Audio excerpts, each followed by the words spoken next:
ওই সাইডে একটা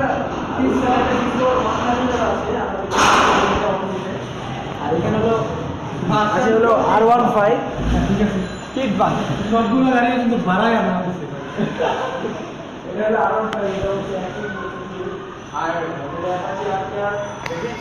যে বাইকটা ভাড়া দিছে সেই হচ্ছে আমাদের হাসান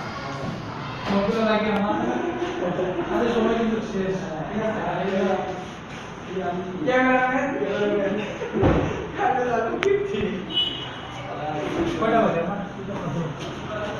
আচ্ছা ওই দেখে গাড়ি ঢোকে লোকে আর একটা ডিসকভার ছিল ডিসকভারটা করি